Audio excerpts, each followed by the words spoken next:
Hi, I'm Sarah from Heartily Broken, and I was just getting ready to work on a drawing for a new coloring book, and I thought I'd show you some kind of behind the scenes of how I design my books, from the sketch stage to bringing it into the computer, and then to the layout stage, and then publishing. So today I'm going to focus on mandalas, which is one of my favorite things to draw. And I didn't used to like mandalas, and I'll explain more of that later, but now I love to draw them. And so I thought I'd do a little mandala drawing for you. Okay, so when I'm doing mandalas, I like to start out with my environment.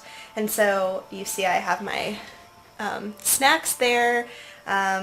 I don't know if you can hear it, but I have some nice relaxing music playing in the background. And so to get started with a mandala, I usually just draw a small circle. So just kind of eyeball the middle. And this is where you can make the circle however small. Oh, you can't even see that, can you? You can make the circle however small or big you like. I usually like starting out with a slightly smaller circle. And a lot of mandalas, tutorials, are taught by doing a grid. So doing a line from top to bottom, and then side to side, and then an X in the middle. And I tried doing that, but it was too conforming for me. So that's why I didn't like drawing mandalas at first. And so now I just do it freehand. So I hope that this technique helps you too, but if you don't like doing it freehand like I am, by all means go and look for one of those tutorials and find out how to do the grid system. But for me, I just, like I said, I just do it freehand. So I start with a circle, and then this is going to be kind of hard to get into in a video, but mandalas, the whole point of mandala is that it's something that you can do while you meditate. This is going to be kind of hard for me to do right now since I'm commentating, but yeah, so the whole point of mandalas is that you get into sort of a groove, and this really helps me to sorry, I'm going to be taking a lot of pauses here. This really helps me to meditate because I don't do a very good job meditating when it's just silence and I'm by myself, and I don't know, for some reason I just can't get into it. But doing mandalas gives my hands something to do, and it also gives my brain something to do, so I can focus, or actually, well, kind of not focus, I guess, on whatever it is I'm doing. So far, I wish you could see that. I've got that much done. And so you just keep, I don't know, maybe I can do it like this. So you just keep adding layer on layer on layer until you run off the page. I like to actually stop before I run off the page so the entire mandala is seen on the page and there's not, parts falling off the page. But I've seen a lot of nice mandalas where like the center is down here and it just kind of goes out like this, and so you only see like a fourth of it.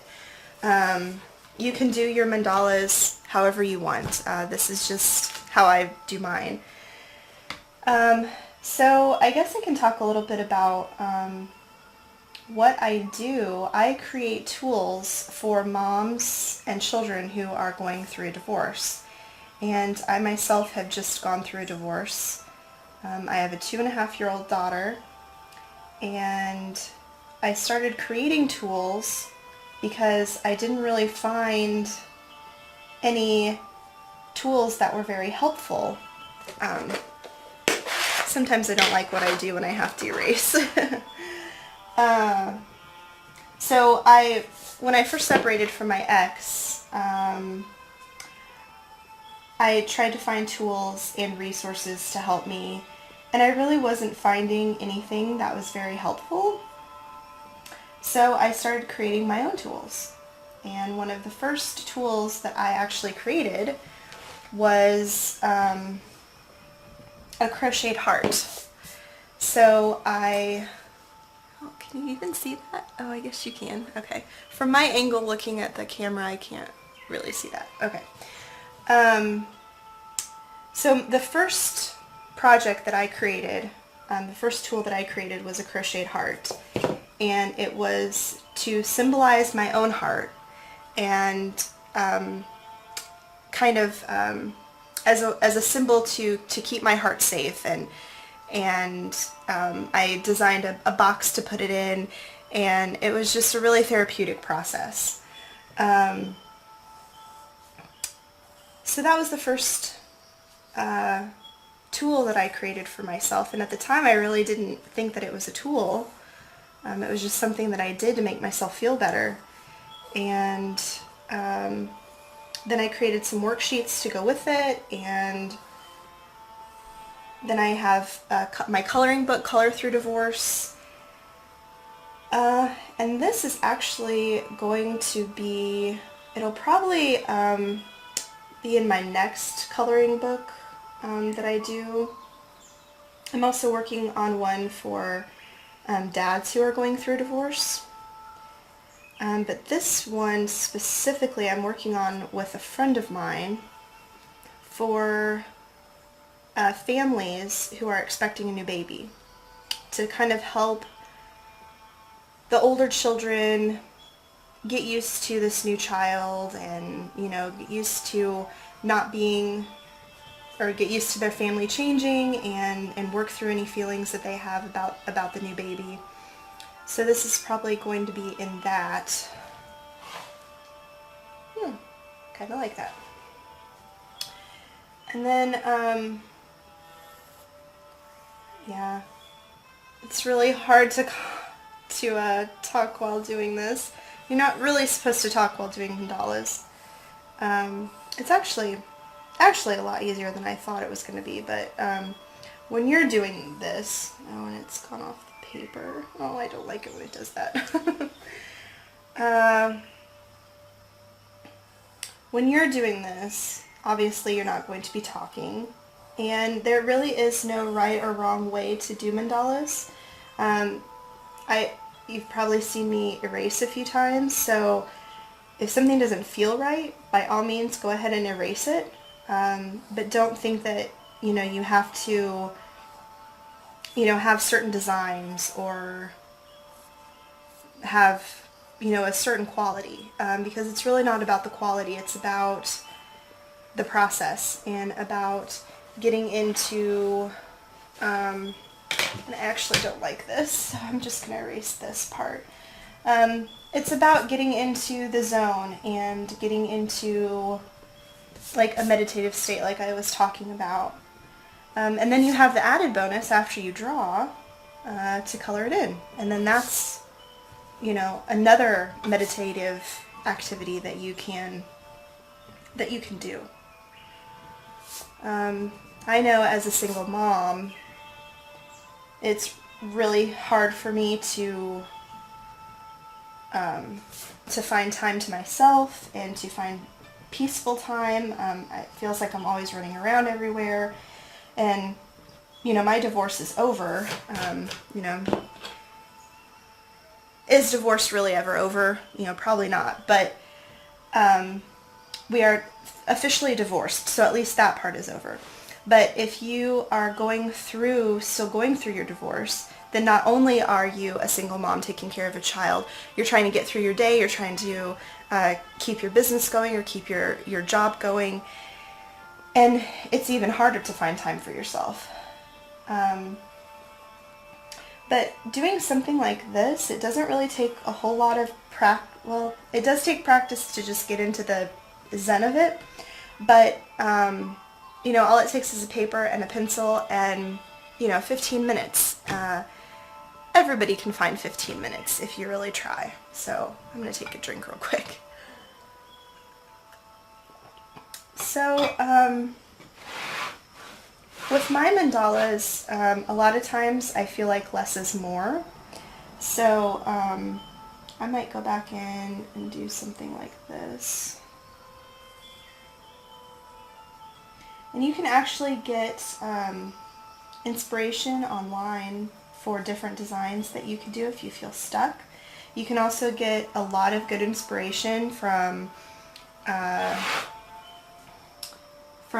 architectural books, from architectural design, from nature, from advertisements, from other coloring books. Those are my favorite places to get inspiration. And usually I come to a roadblock a lot in my mandalas, mostly because I'm thinking about it too hard. But today I'm actually not really, I'm kind of having a roadblock about the outside. I'm not sure what I want to do with that. But hopefully it'll come to me after I get this part done.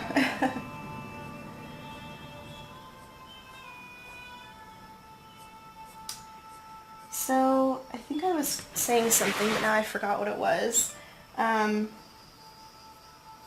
Oh yeah, inspiration. I really like to go to Pinterest to get my inspiration, and I have a Pinterest account. I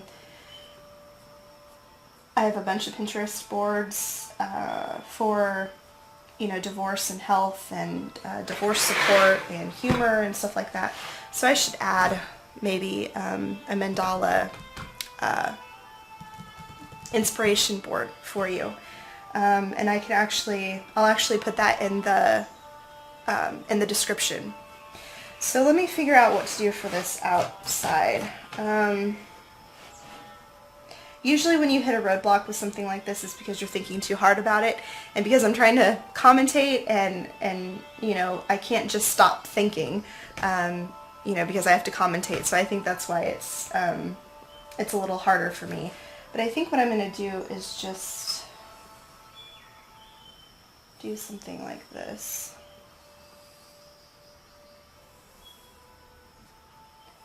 So if this has inspired you to make your own mandala, I would love to see it. If you've made a mandala in the past, or if this inspired you to make your own mandala, please post in the comments a picture of your mandala. I would love to see what you've created. And I'm actually almost done with this. I'm not real sure what I want to do. Maybe just something like this. So this is just the first step, and I'll make more videos showing more steps, but this is just the first step. It's just a sketch, and then from here and in another video I will show what I do next, and that is trace. Because right now I don't know if you can see this, but there are stray lines and lines that I don't like, lines that I'll go back and erase or change or something like that. So the next step is to clean up this and then put a piece of tracing paper over it and then use a marker. I just went to the store and I got a really thin, you can't really see that, a really thin marker like that. You can use a bigger marker, you can use a thinner marker for thinner lines and details. Actually had a hard time finding markers the last time I was at Joann Fabrics and Meyer. I'll probably have to order some online because I really didn't like the thickness of them. But yeah, so I'll just finish this and we'll have a finished sketch that will appear in the next coloring book. And if you want to know more information about my Color Through Divorce coloring book, you can go to heartlybroken.com/color together, and I will have that link in the description as well. I've published it on Amazon, and I'll go through that process in another video as well. Okay, so I'm about done here. And I already see a bunch of stuff I'm probably going to change, but that's the finished product. And as you can see, it is nowhere near symmetrical. But I don't care about that stuff, so to me, this is fine. There are some very beautiful mandalas that are symmetrical, and they're perfect, and they're beautiful. But for creating my own mandalas, that's just not how my brain works. So for me, doing something like this is a lot less stressful than trying to make it look perfect like those other mandalas that I've seen, and that you've probably seen. So this is my mandala, and I hope this has inspired you to make one of your own. Don't forget to leave a picture if you do decide to draw a mandala. Leave a picture in the description. I'd love to see what you've done. And that's it. So have a good day. I'll see you later. Bye.